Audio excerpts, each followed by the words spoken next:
시청자 여러분 안녕하십니까? 출발 성공 투자 박민영입니다. 안녕하세요. 김수정입니다.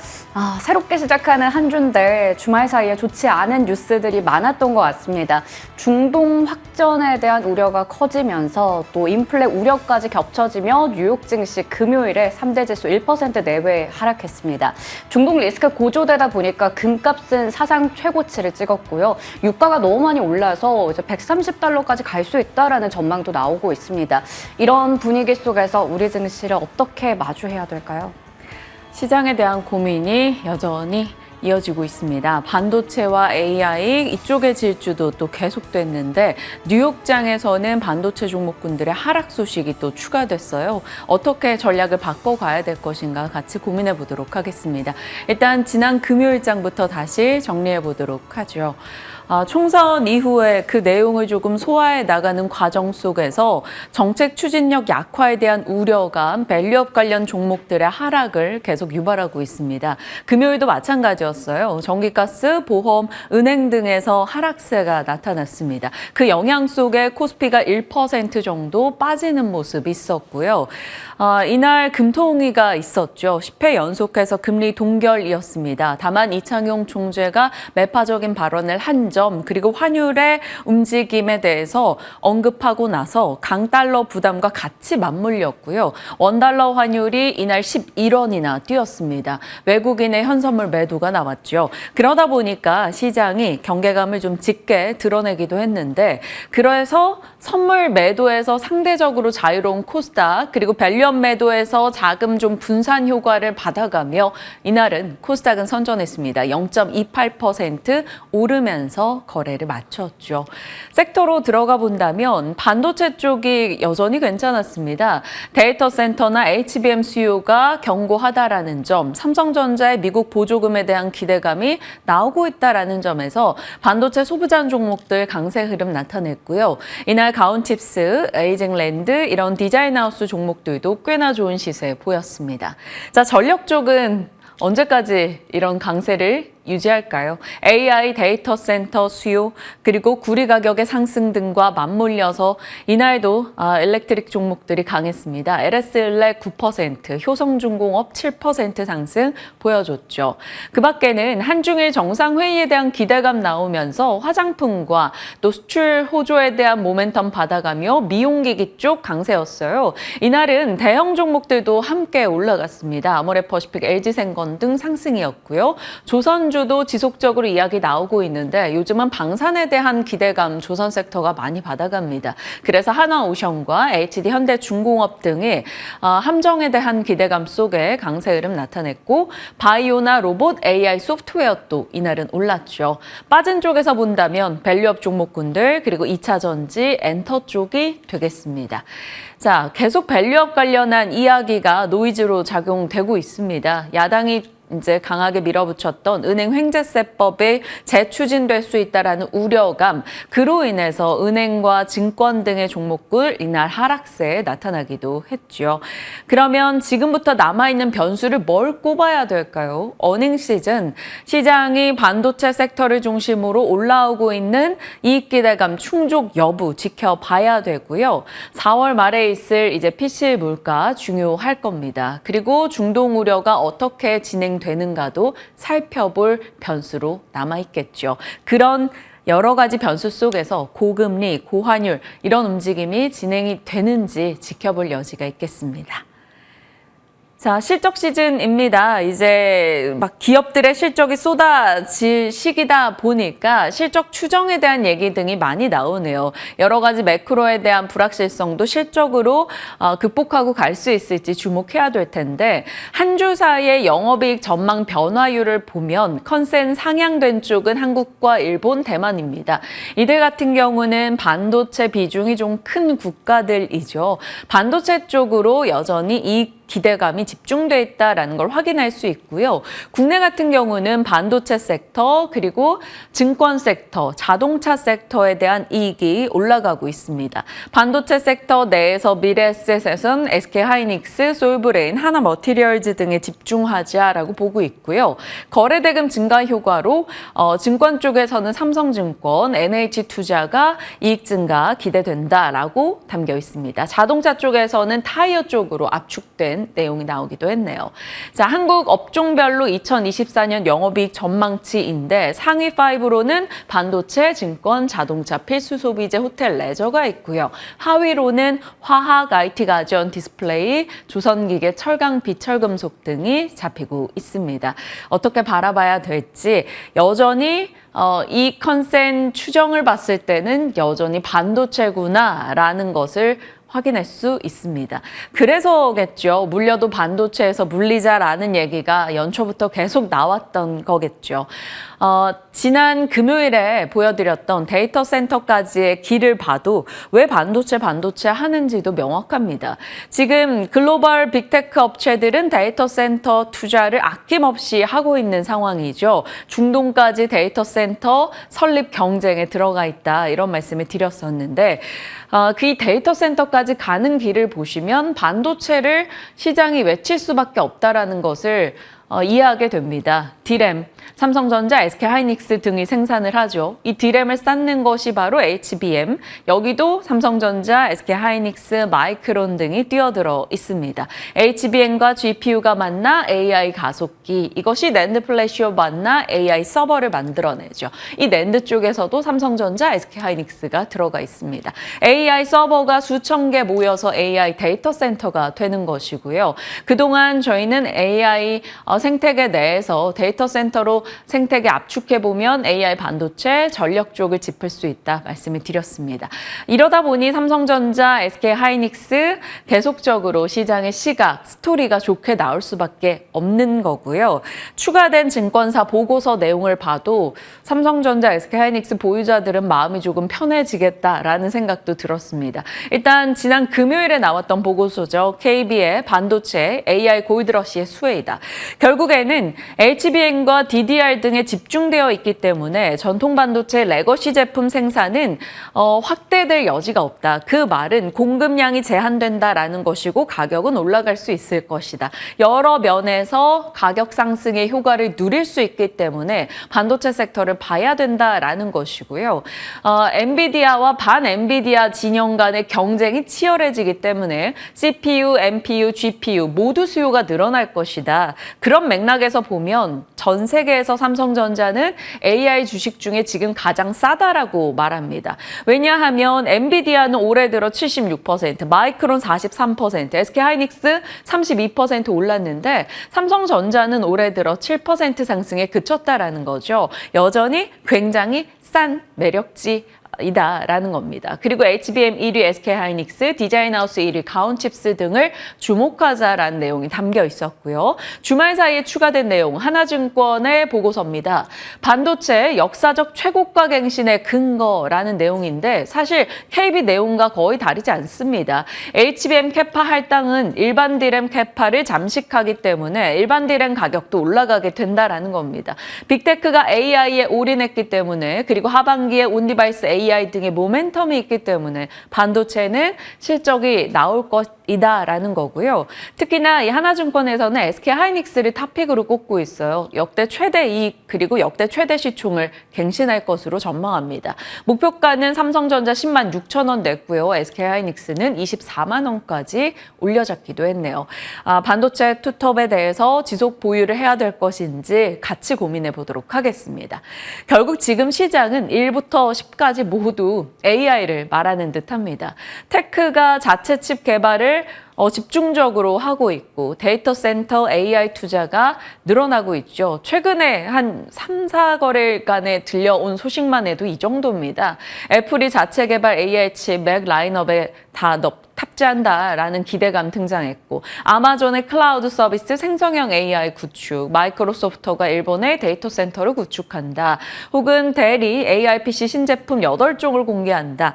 이런 투자 혹은 자체 칩 개발에 대한 이야기는 AI는 IP, 팹리스, 디자인하우스, 그리고 테스트 등에 대한 수요를 올릴 여지가 있겠죠. 뿐만 아닙니다. 이런 생산형 AI와 온디바이스 AI가 자극하는 분야입니다. HBM, GPU, CPU, NPU, NAND, 그리고 기판, 모듈, 카메라, 소켓.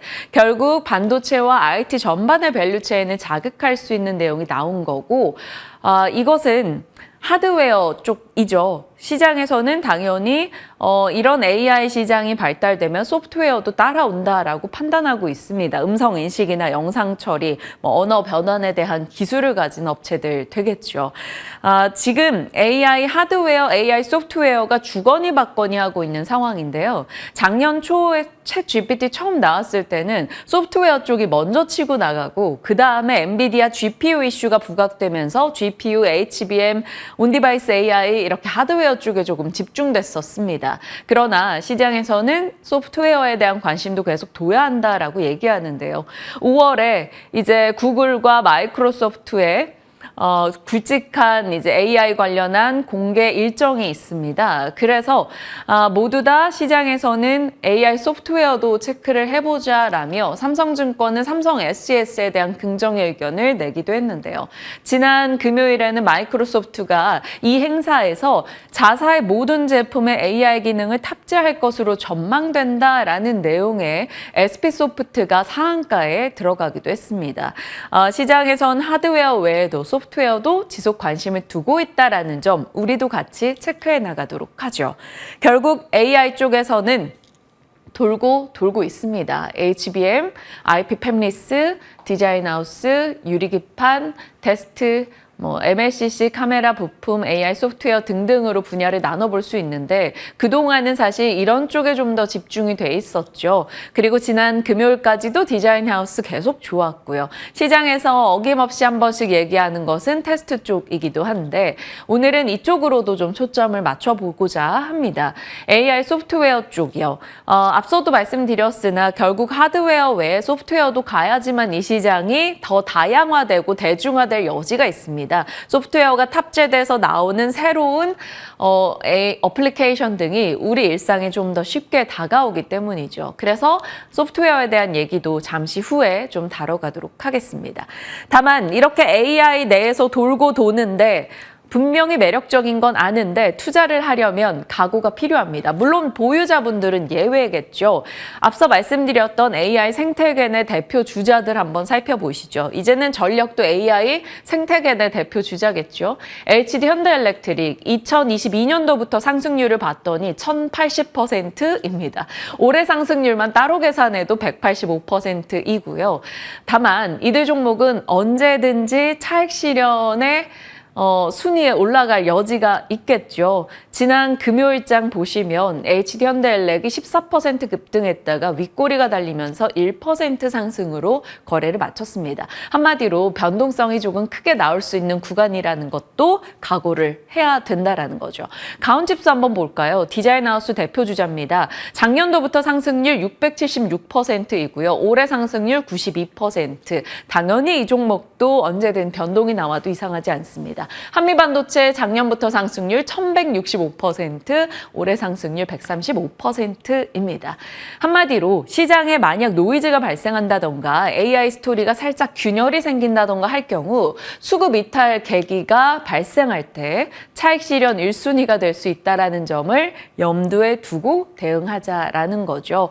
지금 보유자라면 당연히 좋은 이익 구간이 들어가 있겠지만 그렇지 않고 신규 매수를 고민하시는 분들이라면 이 정도 각오는 필요하다라는 겁니다.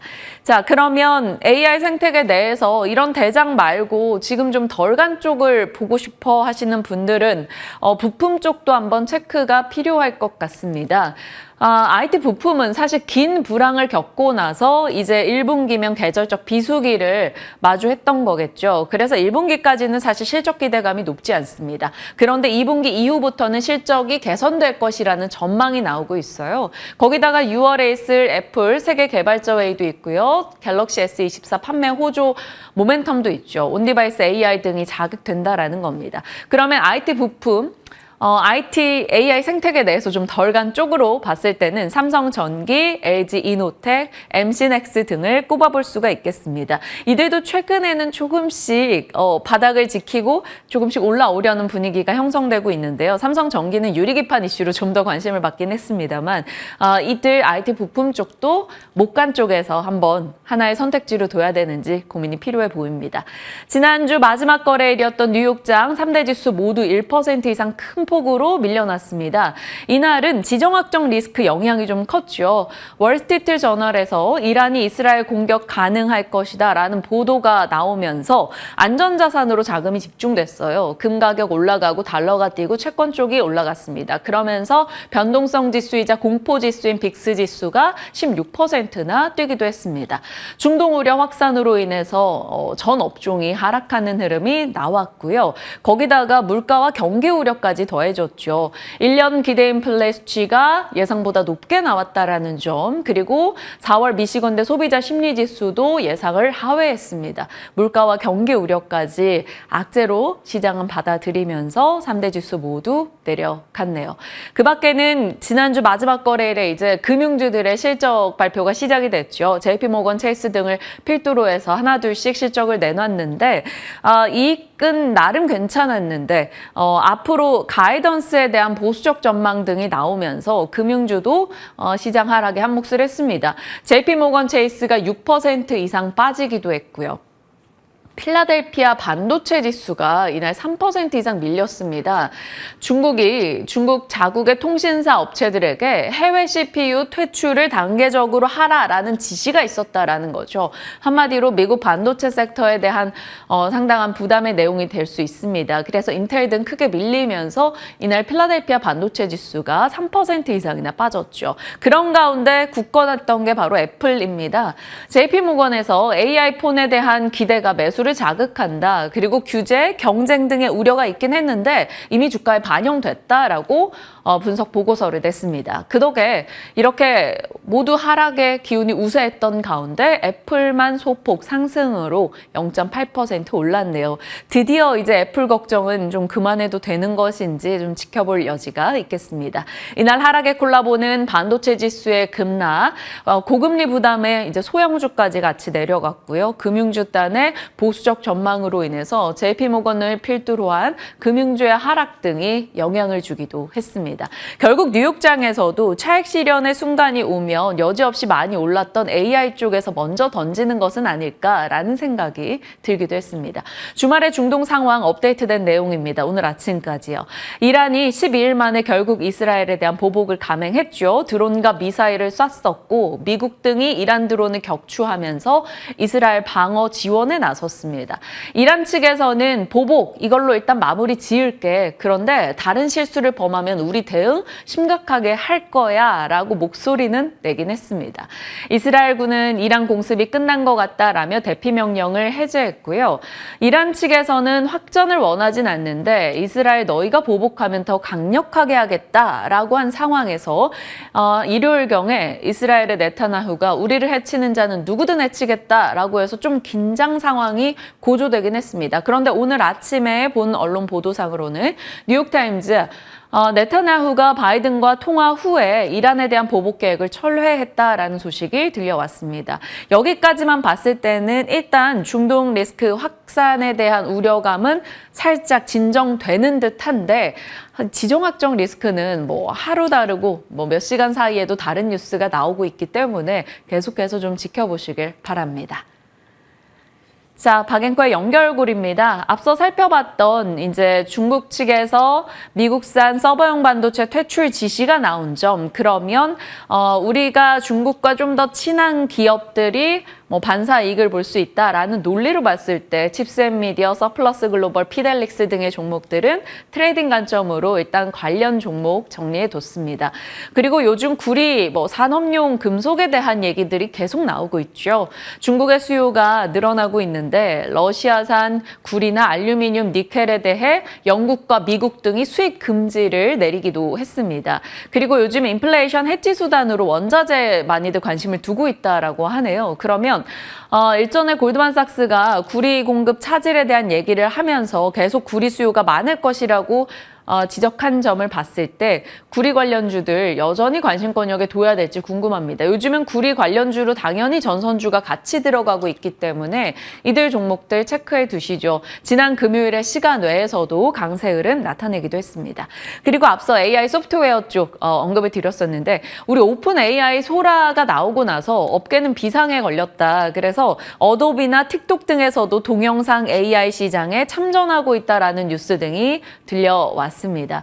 AI 소프트웨어 쪽도 시장에 관심을 받게 된다면 일단 시장에서 분류하고 있는 정도로만 제가 정리를 했던 거였는데 휴먼 인간 AI는 이쪽, 그리고 음성인식 AI는 이쪽, 온디바이스 AI 같은 경우는 음성인식 AI 쪽이 좀 더 밀접한 연결이 있겠죠. 그리고 데이터 센터 쪽에 초점을 맞췄을 때 AI 데이터 쪽에서는 이렇게, 클라우드 쪽에서는 이 정도 볼 수가 있겠습니다. 지난 금요일은 마이크로소프트 이슈로 인해서 SP소프트가 상한가를 기록하기도 했는데 이런 종목들의 흐름도 한 번씩 두고 보시길 바랍니다. 자, 이번 주 일정입니다. 이번 주 일정은 뭐 중요한 것들 많긴 합니다만 뭐 사명 변경이나 이런 내용 보시고요. 사실 반도체 쪽에 확인하고 가야 될 또 변곡점이 되겠죠. ASML과 TSMC 실적이 수요일, 목요일에 각각 자리하고 있고요. 화요일에는 이제 중국 데이터 등이 나올 겁니다. 3월 산업 생산이나 소매 판매 실업률 등이 나오는데 중국 경기에 대해서 요즘 회복 기대감이 조금씩은 나오고 있죠. 만약에 회복을 한다던가 혹은 너무나 좋지 않다던가 모두 다 중국의 부양책에 대한 기대를 자극할 여지가 있을 겁니다. 만약 중국 부양책에 대한 기대감이 올라가게 되면 카지노 쪽도 체크해 볼 법 하겠습니다. 왜냐하면 카지노 내 VIP들은 중국의 부동산 경기 등과 밀접하게 관련이 돼 있기 때문이죠. 그래서 카지노 쪽을 일단 중국 데이터와 같이 연동해서 보시길 바랍니다. 상상인증권에서 마침 카지노에 대해서 나름 긍정의 의견을 냈어요. GKL 파라다이스 롯데관광개발에 대해 목표가를 제시했고 보니까 상승 여력을 다 58, 43, 77% 더 있다라고 내다보고 있습니다. 일단 관련한 일정과 같이 연결해서 이 섹터도 체크해 보시죠.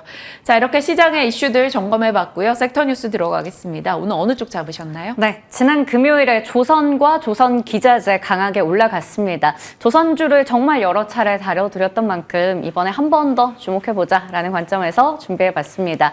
조선에 대해서는 실적 개선에 대한 기대감이 아무래도 가장 크게 작용하고 있겠죠. 그거부터 체크해보도록 하겠습니다.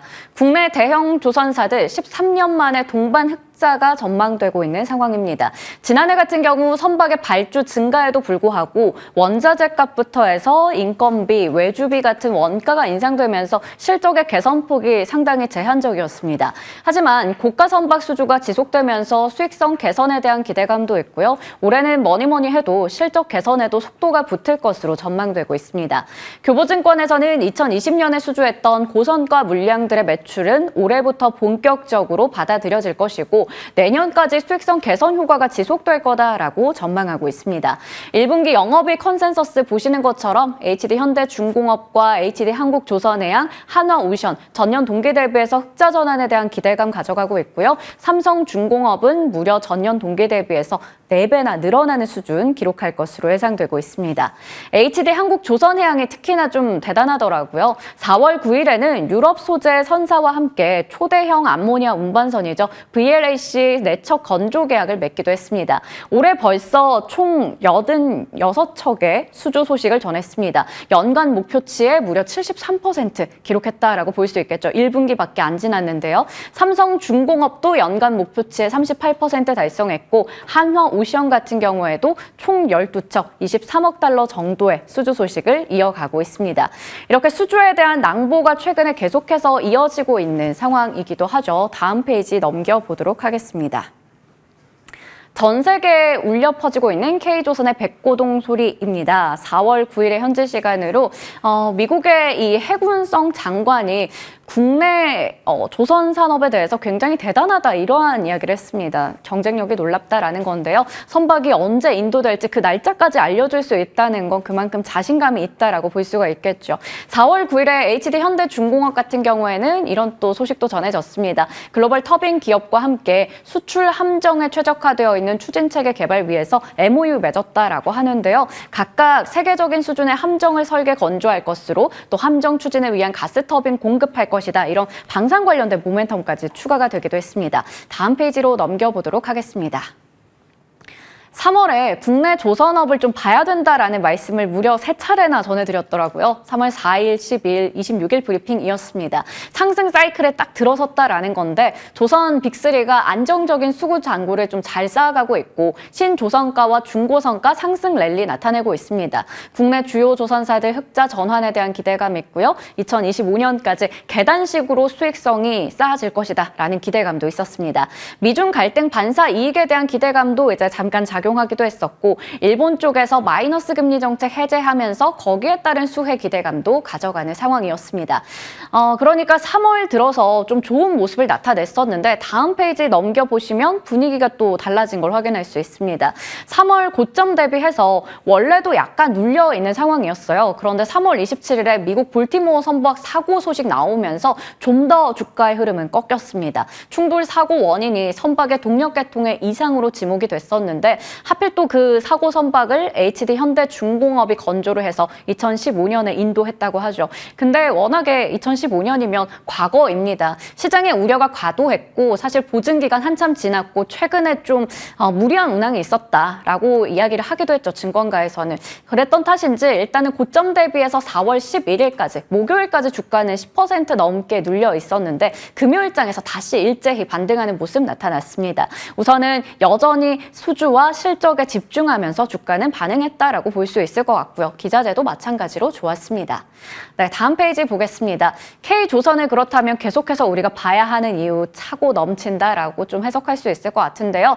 먼저 K조선의 수주액은 전 세계 점유율의 45%가량 차지합니다. 3년 만에 중국 제치고 1위를 탈환한 상황이고요. 산업부에서도 이렇게 수출 달성 목표를 위해서 상반기와 하반기에 지원을 잘 해줄 것으로 보입니다. 그러한 기대감도 가져갈 수가 있겠고 수주 모멘텀 앞서 말씀드린 것처럼 지속되고 있어요. LNG 운반선 우리 조선업에서 자신 있게 또 내세울 수 있는 분야인데 거기 발주 가능성도 높고요. 그리고 중국 쪽은 지금 VLCC 건조 슬롯이 좀 부족해서 납기가 계속해서 늘어나고 있는 상황인데 이걸 또 우리가 따낼 수 있다라는 기대감도 있습니다. 그리고 친환경 규제 속에서 중장기적으로 봤을 때 신성장 동력까지 체크해 볼 수가 있는 또 매력이 있고요. 마지막으로 환율이 최근에 좀 급등하고 있습니다. 그런 상황에서 조선이나 해운 같은 수출주로 좀 도망을 가자 이런 좀 탈출구가 되지 않을까라는 이야기도 나오는데 조선 쪽은 계약 대금을 달러로 지급을 받습니다. 그렇기 때문에 강달러 국면에서 환차액에 대한 기대감도 좀 가져갈 수가 있는 부분이 있겠죠. 다음 페이지 보겠습니다. K조선주들은 결국 비바람이 몰아쳐도 꺾이지 않는 상황인 것 같은데요. 2분기의 전략 오늘 한번 챙겨가도록 하겠습니다. 자, 이번에는 수앵커의 더보기입니다. 조선뿐만 아니라 역시나 실적에 대한 기대감, 수출에 대한 긍정적인 소식 가져가는 게 바로 화장품입니다. 이 한국의 화장품이 미국 온라인 시장 성장에 따라서 수출이 더 늘어날 것이다라는 전망이 나왔어요. 한국투자증권에서는 한국 화장품의 미국향 수출 금액을 보니까 전년 동기 대비해서는 125%, 전월 대비해서는 86% 늘어났다라고 합니다. 전체 수출 금액 중에서 역대 최고 비중을 기록하고 있어요. 중국과 대비해서도 굉장히 높은 수준이다라고 볼 수가 있겠고요. 그리고 지금 미국의 코로나19 이후에 온라인 시장이 계속해서 성장하면서 아마존이라는 플랫폼이 또 부각을 받고 있죠. K뷰티 같은 경우 가성비를 내세우고 있는 상황이기 때문에 또 이런 부분에서 주목할 수 있겠습니다. 앞서 환율이 올라간다라는 부분 말씀드렸는데 이쪽은 또 이익률 높아지고 글로벌 수요 회복에 수출에 대한 기대감이 있으니까요. ODM 쪽 체크해볼 필요 있겠고 실적에 대한 기대감 있습니다. 화장품 관련주들 금요일에 여기에 다 담지 못했지만 보셨겠지만 정말 많이 올라갔습니다. 대부분 종목들 올랐고요. 실리콘2가 신고가를 또 기록하기도 했었죠. 아모레퍼시픽 최근에 중국 시장의 회복에 대한 기대감도 가져가고 있고 잉그루드랩도 마찬가지고 코스메카 코리아가 지금 이 자회사로 가지고 있는 잉그루드랩 공장 증축했다라는 이슈도 있었고요. 마지막으로 마녀공장은 7월에 코스트코에 진출해서 이 클렌징 오일을 앞으로 더욱더 넓게 또 채널 확대 통해서 판매한다고 합니다. 여러 가지 기대감을 안고 있는 섹터에 대해서도 한번 더 볼 필요 있을 것 같습니다. 섹터 내에서 52주 신고가 기록하는 종목들, 화장품 내에서도 꽤 많이 나오고 있습니다. 관련해서도 같이 전략 챙겨보도록 하겠습니다. 지금부터 이야기 이어가시죠.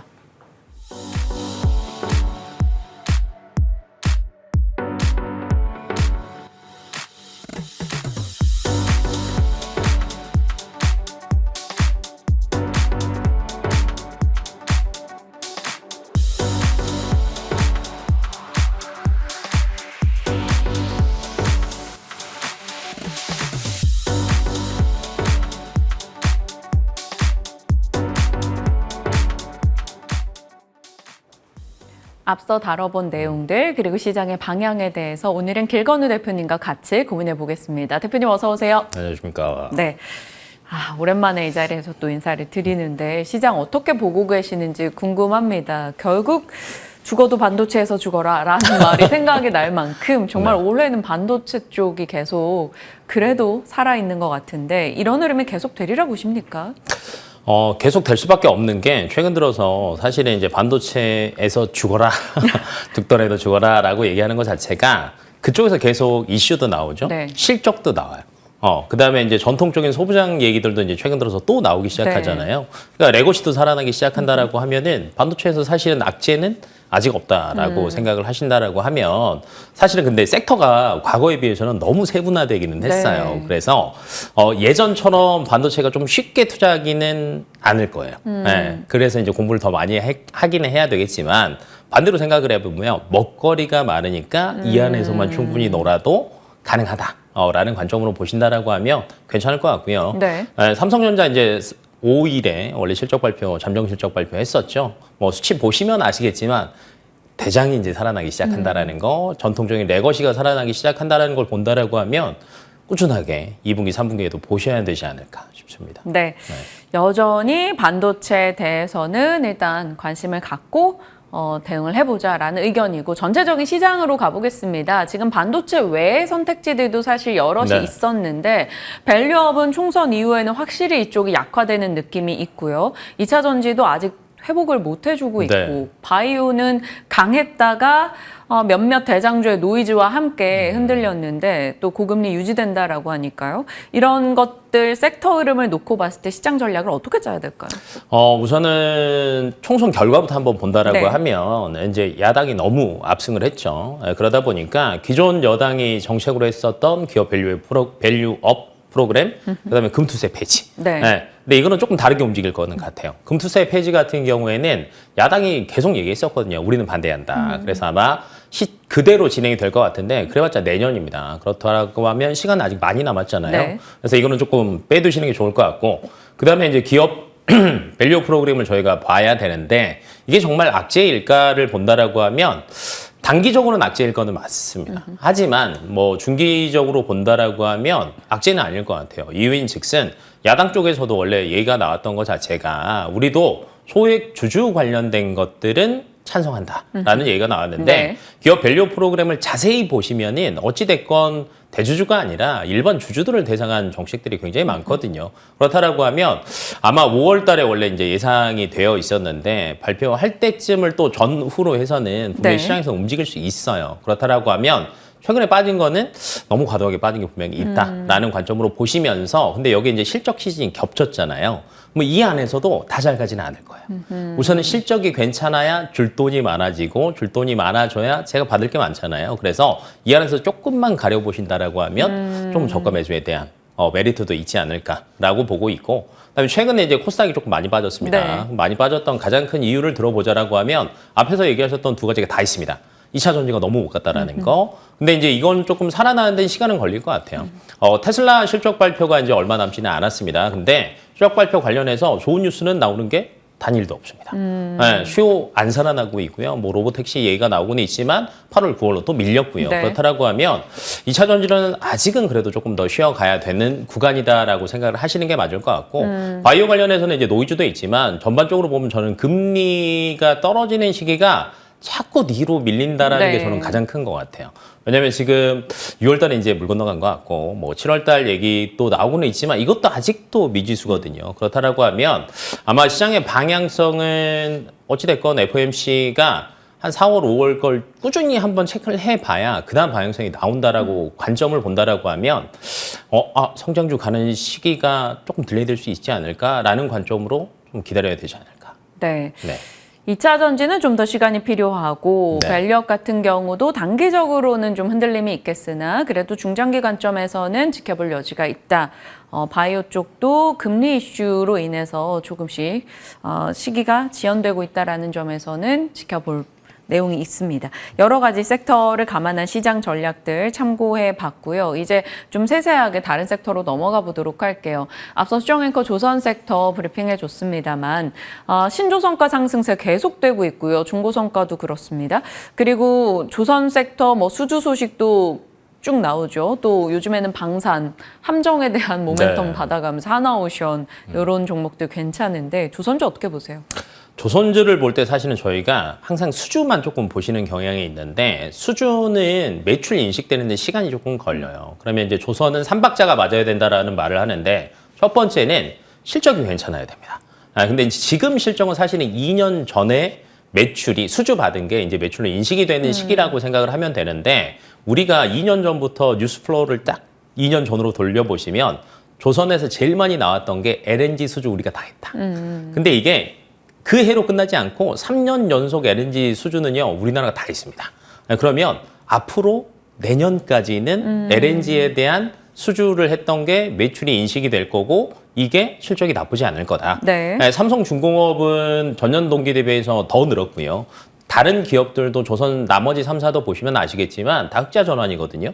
여기에서 꺾이지는 않을 거예요. 그럼 괜찮죠? 두 번째는 이제 수주인데 여전히 최근 들어서도 LNG, 암모니아, CO2 수주 굉장히 좋습니다. 네. 그러니까 고부가가치는 여전히 가지고 오고 있는데 이거는 원래 잘했던 거니까 시장에서 이거를 밸류를 더 쳐주기에는 굉장히 애매하거든요. 그러면 새로운 수주 뭐 있을까를 보셔야 되는데 VLCC. 네. 그러니까 초대형 원유 운반선 같은 경우에는 사실은 근 2년 동안 중국이 싹쓸이했습니다. 네. 근데 이게 야 그럼 우리한테 안 좋은 거 아니야? 라고 생각할 수도 있는데 이미 도크가 다 차버렸어요. 그러면 지금 최근에 유가가 굉장히 좋죠? 그러면 지금 어찌됐건 발주를 넣어야 되는 시점인 거예요. 그러면 지금 시점에 중국에 넣어봤자 도크 다 차서 3, 4년으로 또 미뤄져요. 뭐 어디에 갈 거냐? 한국, 우리나라로 올 수밖에 없다라고 생각하시면 될 것 같고 탱커도 얘기 많이 나잖아요. 맞습니다. MR 탱커선이나 일반 탱커선 같은 경우도 2년 동안 수주를 중국이 또 다 가져갔단 말이에요. 그러니까 도크가 다 차버리니까 이 다음 거를 하기에는 중국은 애매하다. 네, 그러면 신규로 수주도 또 들어올 거예요. 그다음에 이제 원자재 가격도 생각 안 할 수 없는데 후판 가격 협상 잘했습니다. 네, 그런 측면에서 본다라고 하면 들어가는 돈은 많이 벌어오는데 나갈 돈은 별로 없다라는 거. 그다음에 앞에서 또 신조선가 얘기하셨는데 최근에 신조선가가 저희가 흔히 얘기하는 LNG선 고부가 가치선을 얘기 많이 했는데 앞에서 얘기했던 MR 탱크선도요. 최근에 신조선가 계속 행진하고 있습니다. 네, 그런 측면에서 본다라고 하면 3박자가 딱 맞아 떨어지니까 저는 조선은 기대해 보셔도 되지 않을까. 그러면 네. 탑픽을 꼽아 주신다면 어디로요? 이게 참 애매하기는 해요. 근데 이제 최근에 골고루 본다라고 하면 저는 삼성중공업이 삼성중공업. 조금 더 낫지 않을까라고 예상하는 게 최근에 어찌됐건 유가의 흐름 자체가 굉장히 위에서 놓을 가능성이 굉장히 높거든요. 그러면 실적에 가장 빠르게 반영되고 어찌됐건 나머지 수주에 대한 영향도 본다라고 하면 삼성중공업이 제일 낫지 않을까라고 보고 있습니다. 네, 조선 섹터에 대해서 여러 가지 박자가 참 맞물려서 좋은 네. 리듬을 보일 것으로 기대되며 종목으로는 뭐 전반에 긍정이지만 삼성중공업 조금 더 힘을 실어 주셨네요. 지켜보도록 하겠습니다. 자, 원자재에 대한 얘기도 살짝 해주셔서 뭐 저희 구리로도 좀 연결 받아 보도록 할게요. 네. 구리 가격 계속 올라갑니다. 뭐 사실 구리뿐만 아니라요. 지금 뭐 커피부터 해서 올리브유 이런 푸드 인플레이션도 엄청나고 안 오르는 게 없는 상황에 구리값이 올라가요. 공급과 수요가 모두 올라갈 수밖에 없다라고 말하는데 구리값 상승에서는 저희가 뭐 대응할 게 구리 관련주, 전선 요거 말고 또 있나요? 솔직히 얘기하면 전선주 말고는 실질적으로 바로 되는 건 없습니다. 구리가 그나마 많이 들어가는 게 방산에 들어가요. 포탄. 탄재. 그래서 최근에 풍산 같은 경우에도 좋은 흐름을 가져가잖아요. 왜 그러냐면 그 탄도 마찬가지고 전선도 마찬가지고 원자재가 차지하는 비율이 80, 90% 가까이 돼요. 그러면 얘네들이 이제 저희가 스프레이드라고 얘기 많이 하잖아요. 원유 가격 많이 오르면 정유 마진 좋아집니다. 라고 하는 것처럼 구리 가격 올라가면 마진이 좋아집니다. 그래서 좋아지는데 이 안에서 방산이랑 전선 중에 뭘 더 봐야 될까라고 하면 저는 전선이 맞을 것 같아요. 왜냐하면 구리 가격이 최근에 많이 오른 거는 두 가지 측면이거든요. 공급 굉장히 안 좋습니다. 예를 들면 구리 광산이 사실은 기존에 돈이 그렇게 되지는 않았어요. 그러다 보니까 근 10년 동안에 구리 광산을 없앴으면 없앴지 신규로 만든 게 없습니다. 근데 이게 없던 거를 다시 만드는 분명히 시간이 많이 걸려요. 그러면 공급이 한순간에 좋아질 수는 없다라고 생각을 하시면 될 것 같고, 근데 반대로 수요는 굉장히 늘었습니다. 반도체를 하드캐리했던 AI 때문에 데이터 센터가 급증을 했죠. 근데 이 데이터 센터에 지금 들어가는 예상치만 보더라도 27년까지 신규 수요가 30억 톤이 늘었어요. 그러니까 신규 수요가, 공급도 줄었는데 신규 수요가 늘었으니까 당연히 가격은 올라갈 수밖에 없는 구조고, 이게 해소가 되려면 제가 볼 때는 한 빨라도 2, 3년은 걸리지 않을까라는 관점. 두 번째는 여기에는 원래 들어가는 거였지만 사실은 지금 전력기기 교체 수요도 원래 굉장히 많습니다. 기존에 있던 걸 바꿔야 되는데 이것도 신규거든요. 그다음에 유럽이랑 미국에서 공통적으로 나오는 거는 또 신재생. 네. 또 이것도 새로운 전력기기 또 들어가는데 최근에 변압기 정말 많이 올랐습니다. 근데 변압기가 먼저 올라가고 난 다음에는요, 전선이 가야 돼요. 왜냐하면 전력을 생산을 하면 출력을 올려서 멀리 보내야 되거든요. 그러면 출력을 올리는 게 초고압 변압기고요. 멀리 보낼 때도 초고압이니까 초고압 전력선을 써야 됩니다. 그러면 초고압 전력선도 당연히 우리나라에 이제 유명한 기업들 많죠. LS도 있고요. 네. 대한전선도 있고요. 그래서 이런 기업들의 수혜를 볼 수밖에 없는 구조여서 저는 뭐 구리에 대한 뿐만 아니라 앞으로에 대한 수요 자체적으로 보더라도 한 2, 3년 동안은 그래도 괜찮지 않을까 생각합니다. 수년 한 3년 전쯤에 저 브리핑할 때 네. 구리 수요가 어마어마하게 늘어날 거다라는 것에 대한 얘기를 했었는데, 물론 그때는 지금 AI 이런 느낌이 다 반영되지는 맞아요. 않았었어요. 그때는 사실 전기차 이슈가 좀 더 맞아요, 컸던 것 맞아요. 같습니다. 그런데 이렇게 AI 쪽까지 더해지면서 구리, 그리고 그것에 영향을 받는 전력 쪽 모멘텀 잡아주셨는데, 그럼 저희 곧장 픽으로 넘어갔다가 소프트웨어 확인을 해볼게요. 오늘 픽이 제가 슬쩍 보니까 전선 쪽입니다. 그래서 탑픽 종목 앞서 살짝 힌트를 주셨네요. 대한전선입니다. LS 같은 경우가 원래 뭐 단연 탑이기는 합니다. 근데 이제 최근 들어 조금 많이 올랐고, 그에 비해서 이제 대한전선까지는 조금 못 올랐거든요. 근데 대한전선과 LS는 같이 보시는 게 좋은 게 어찌됐건 해외 매출 비중이 굉장히 높아요. 그러다 보니까 그에 대한 수주는 계속 뉴스가 나올 거고 실적은 그대로 반영될 거다라고 보시면 되는데, 최근에 대한전선 같은 경우에 미국 쪽에서도 노후화된 전력기기 교체 수요 굉장히 많고 수주도요. 네. 지금 4월 중순이잖아요. 벌써 2천억 했습니다. 미국에서만. 근데 이게 아마 여기서 끝나지 않고 앞으로도 꾸준히 늘어날 수밖에 없다라고 생각하는 게, 데이터 센터에 대한 신규 수요도 있지만 노후화된 전력기기 교체 수요가 이건 끊임없이 계속 나와야 되거든요. 왜 그러냐면 지금 미국 쪽은 어찌됐건 전력기기도 수명이라는 게 있는데 변압기도 마찬가지고 초고압 케이블도 마찬가지고 40년 이상 넘은 게 너무 많아요. 50% 이상이 넘어가다 보니까 여기서 꾸준하게 아마 실적이 나올 것으로 예상이 되고 있고, 그다음에 해상 풍력에 대한 얘기가 나오면 해상 케이블은 무조건 따라가는데 해상 케이블에 대한 신규 수주도 저는 충분히 기대해 보지 않을까라고 예상이 돼서, 대한전선 같은 경우는 만약에 이제 뭐 앞에서 저희가 구리도 얘기하고 전력기기도 얘기했지만 여기에 대한 그 수요에 대비해서 주가가 가장 못 간 게 네. 대한전선이라고 봐서 조금 앞으로 올라갈 가능성이 조금 더 많이 남지 않았나라고 보고 있습니다. 다른 종목은 사실 상승률이 부담되잖아요. 맞아요. 그런데 대한전선은 좀 덜 간 점이 더 메리트가 있다라는 점에서 포인트 잡아주셨고, 목표가 어느 정도 보십니까? 16,000원 정도까지는 충분히 갈 수 있을 것으로 예상하고 있고요. 반대로 손절 라인도 조금 넉넉히 잡았어요. 한 11,000원 정도까지는 괜찮게 대응하셔도 될 것 같습니다. 네, 좋습니다. 저희가 소프트웨어까지 하고 싶었는데 시간이 부족하네요. 탑픽 종목만 말씀 주실 수 있을까요? 소프트웨어. 네. 소프트웨어는 최근에 저는 업무용 한번 보시면 좋을 것 같아요. 왜 업무용. 그러냐면 저도 얼마 전 어저께 체크해 보니까 매달 업무용 소프트웨어 AI 관련된 거 쓰는 게 한 15만 원 쓰더라고요. 근데 최근에 회사에서도요. 이 대한 수요 굉장히 높거든요. 업무용이면 한글과 컴퓨터? 한글과 컴퓨터, 폴라리스 오피스 이런 기업들 같은 더존 경우가 비존. 네, 더존 비존 이런 기업들 같은 경우가 앞으로 저는 실적 성장세가 분기가 지나가면서 계속 최고치를 경신하지 않을까 예상하고 있습니다. 네. 시장에 대한 전반의 이야기 나눠봤고 급한 대로 저희 탑픽 종목만 이렇게 쫙 여쭤봤습니다. 내용도 좋으시고 또 말씀도 잘하시는 길건 대표님과 오늘 이야기 나눠봤습니다. 고맙습니다.